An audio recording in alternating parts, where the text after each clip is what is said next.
विद्या भारती काशी प्रांत के YouTube channel पर आप सभी का स्वागत है। आज का जो वीडियो है, आज की जो क्लास हम लोग की रेडी होने वाली है, वो क्लास आपकी बहुत ही बेस्ट होगी। और इसमें हम आपको एक छोटा सा पॉइंट सिखाने वाले हैं जो कि आपकी क्लास 10 से लेके क्लास 12 तक किसी भी क्लास की बात करें वहां पर आपको जरूरत पड़ती है। जैसे हम आपको आज डिस्कशन करने वाले हैं कि पूर्ण वर्ग यानी परफेक्ट स्क्वायर कैसे बनाते हैं, आज इसी पे डिस्कशन होगा और इसी की जरूरत आपको आगे इंटीग्रेशन में पड़ने वाली है। आइए हम डिस्कशन करते हैं पूर्ण वर्ग कैसे बनाएं। हमने आपसे कहा पॉइंट हमारा क्या है, पूर्ण वर्ग बनाने की विधि।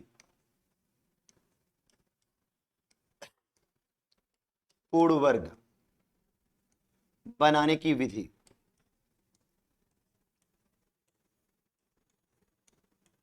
कैसे बनाते हैं परफेक्ट स्क्वायर, इसी पे डिस्कशन होगा। और ये आपके लिए मोस्ट इंपॉर्टेंट पॉइंट है क्योंकि इंटीग्रेशन पढ़ेंगे तो भी जरूरत पड़ेगा, क्वाड्रेटिक इक्वेशन पढ़ेंगे तो भी जरूरत पड़ेगा। और हम आपको बताएं, हम केवल ये छोटी सी बात ही नहीं बताने वाले हैं और इसकी सहायता से हम आपको श्रीधराचार्य फॉर्मूला भी डेरिवेट करवा देंगे कि कैसे फॉर्मूला वाकई में आया है। तो बहुत ही मजेदार टॉपिक से आइए हम देखते हैं कैसे परफेक्ट स्क्वायर बनाया जाता है, पूर्ण वर्ग कैसे बनाते हैं। जैसा मैंने लेट किया, मैंने मान लिया, माना कोई भी द्विघात समीकरण है, माना द्विघात समीकरण, माना द्विघात समीकरण, समीकरण a x square plus b x plus c equal to 0 है ना, को पूर्ण वर्ग के रूप में चेंज करना है। पूर्ण वर्ग के रूप में लिखना है। हमारा जो फॉर्म है, हमने आपसे कहा कि एक हमने क्या किया, क्वाड्रेटिक इक्वेशन का स्टैंडर्ड फॉर्मूला हमने लिया, यानी a x square plus b x plus c is equal to 0 को हमने टारगेट किया। हमने कहा कोई क्वाड्रेटिक इक्वेशन द्विघात समीकरण हमारे पास प्रिंटेड है तो इसे परफेक्ट स्क्वायर कैसे बनाएंगे। तो सबसे पहला पॉइंट नोट डाउन करते चलेंगे कैसे क्या सिस्टम बनता है। पॉइंट नंबर 1 में क्या करना है, जो ये इक्वेशन लिखा गया है a x square plus b x plus c is equal to 0 के बोथ साइड में, दोनों पक्षों में, के दोनों पक्षों में ए यानी एक्स स्क्वायर का जो भी गुणांक रहेगा, एक मैं कह रहा हूं आप ध्यान देंगे, एक्स स्क्वायर का जो भी गुणांक रहेगा उससे भाग करेंगे दोनों साइड में। क्यों? क्योंकि भैया रीजन क्या है कि जब हमें पूर्ण वर्ग बनाना रहेगा तो हमेशा के लिए ध्यान में रखें एक्स स्क्वायर के गुणांक को हमेशा एक ही बना के रखना है। यानी हमने क्या कहा भैया, एक्स स्क्वायर के गुणांक से दोनों पक्षों में भाग देने पर, तो एक्स स्क्वायर का गुणांक कितना है, ए है, ए से दोनों पक्षों में भाग देने पर, भाग करने पर जैसे आप डिवाइड करेंगे भैया तो ये बन जाएगा ए एक्स स्क्वायर और अपान में हो गया कितना, ए हो गया, प्लस बी एक्स अपान ए हो गया, प्लस सी अपान ए हो गया, इक्वल 0 अपान ए हो गया। आपको बताऊं ए से ए कैंसल आउट हो गया, यहां पर बचा कितना, एक्स स्क्वायर प्लस बी अपान ए एक्स हुआ प्लस सी अपान ए हुआ प्लस सी अपान ए हुआ इज इक्वल टू 0 में ए से भाग करेंगे तो 0 ही आएगा। यानी पहला पॉइंट क्या हो गया, एक्स स्क्वायर के गुणांक को एक बनाना है तो इसके लिए हमें क्या करना पड़ेगा, एक्स स्क्वायर का जो भी गुणांक रहेगा उसी से दोनों पक्षों में भाग कर देना है। जब इतनी बात आपकी हो जाती है तो थोड़ा सा हम आगे बढ़ते हैं, क्या करना है इसको। चले,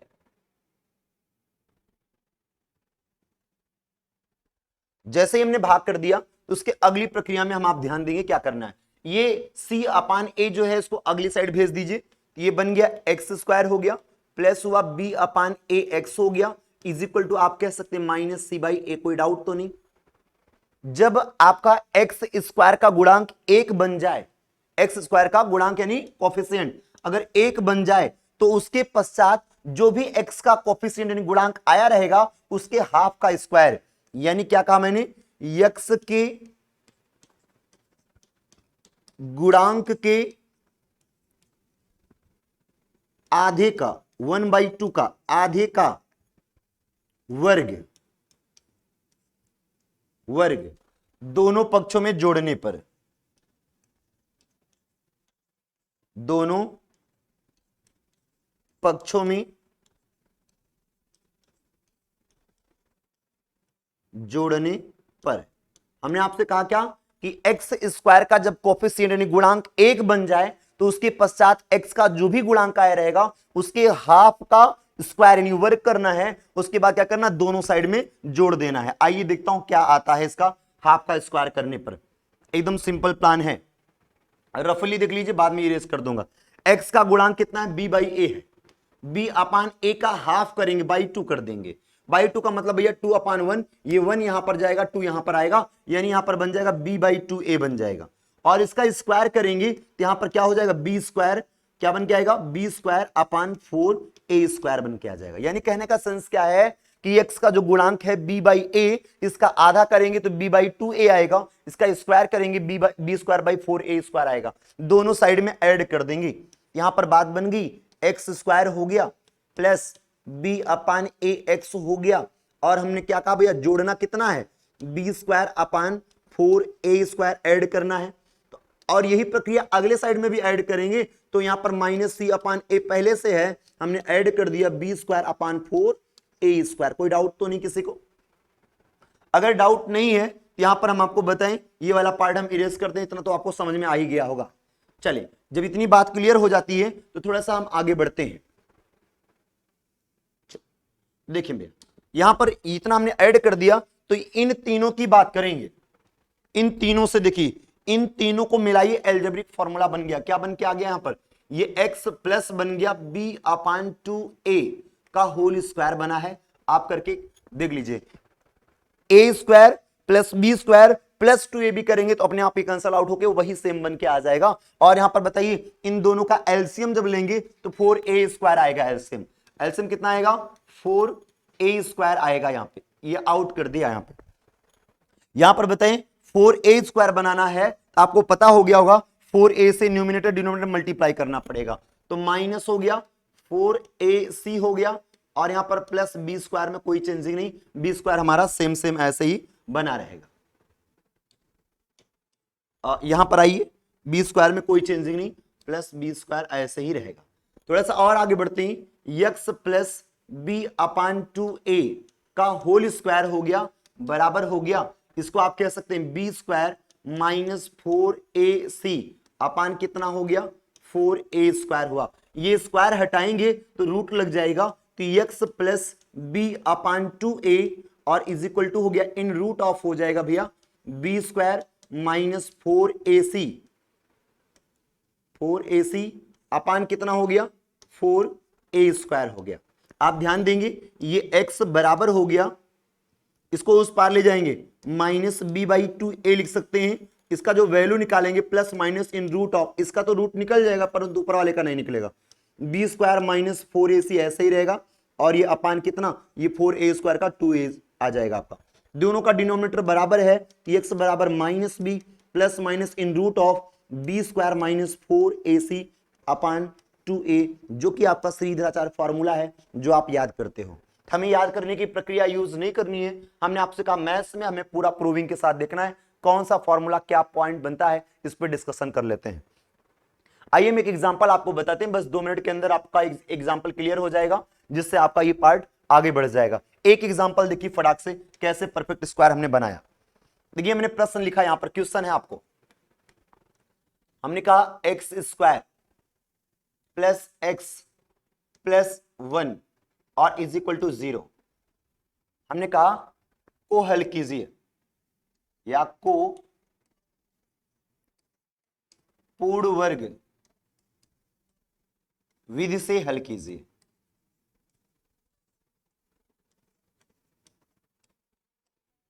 हल कीजिए, अभी प्रश्न मिलने वाले हैं हमें बहुत अच्छे अच्छे, तो वहां पर बात हम लोग करते रहेंगे।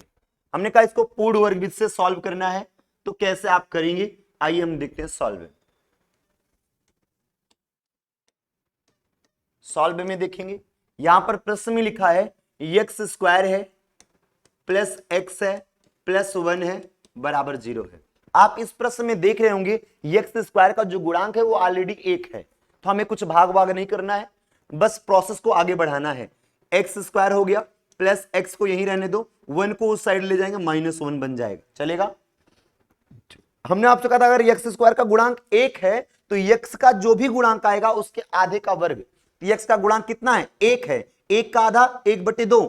भाई एक्स का गुणांक 1 है और 1 का आधा 1/2, आधा मतलब यही है, और इसका वर्ग करेंगे तो इसका होल स्क्वायर यानी कि 1/, कितना हो जाएगा? 4 हो जाएगा। और यही दोनों साइड में क्या करना है? ऐड कर लेना भैया। यानी आप यहां पर क्या करेंगे? एक्स के गुणांक के हाफ का, आधे का वर्ग दोनों पक्षों में जोड़ने पर, दोनों पक्षों में जोड़ने पर आप क्या करेंगे? एक्स स्क्वायर हो गया प्लस एक्स हो गया, इसका आधा 1/2, उसका वर्ग 1/4, 1/4 हमने इधर ऐड कर दिया, ये -1 तो है ही है, इसमें भी ऐड कर दिया, 1/4 ऐड कर दिया। आपको बताऊं ये तीनों मिलके फॉर्मूला बन गया क्या?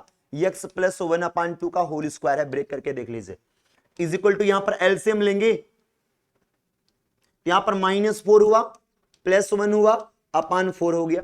आप इसको थोड़ा सा और कैलकुलेट करिए, यहां पर क्या बन गया?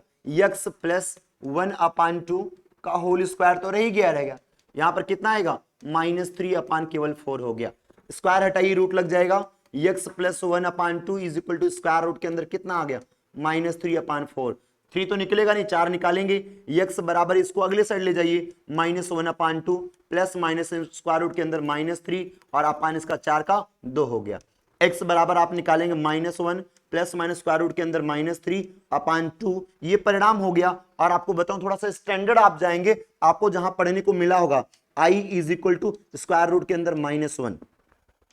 कॉम्प्लेक्स नंबर आप 11th में पढ़ने को पाते हैं, आई आयोटा वर्ड से भैया, i is equal to minus square root के अंदर 1 होता है। तो यानी कहने का मतलब ये हो गया, जहां पर -√3 लिखा है उसके स्थान पे i बगल में लगा सकते हैं। x बराबर कुछ है ऐसे, -1 प्लस माइनस स्क्वायर रूट के अंदर 3 और ये i बन गया अपान ये 2, यही प्यारा सा आपका आंसर बन जाएगा। यानी आप ये कॉम्प्लेक्स नंबर यूज करके करते हैं तो यहां पर कंडीशन बन के आ जाती है। आप ये परफेक्ट स्क्वायर की सहायता से सॉल्यूशन निकाल सकते हैं। और एक चीज ध्यान रखिएगा, हमने आप जो एग्जांपल अपनी मर्जी से लिया था, इसमें एक्स स्क्वायर का कोफिशिएंट ऑलरेडी 1 था, लेकिन आपके क्वेश्चंस जो होंगे उसमें एक्स स्क्वायर का गुणांक कुछ ना कुछ रहेगा और उससे दोनों पक्षों में भाग करके तब इस प्रक्रिया को आगे कंटिन्यू करेंगे। ठीक है, आपको परफेक्ट स्क्वायर समझ में आ गया होगा और आप इसके प्रश्नों को प्रैक्टिस करिए और स्टैंडर्ड लेवल में सॉल्व करिए। जहां पर डाउट रहे कमेंट जरूर करिए। धन्यवाद।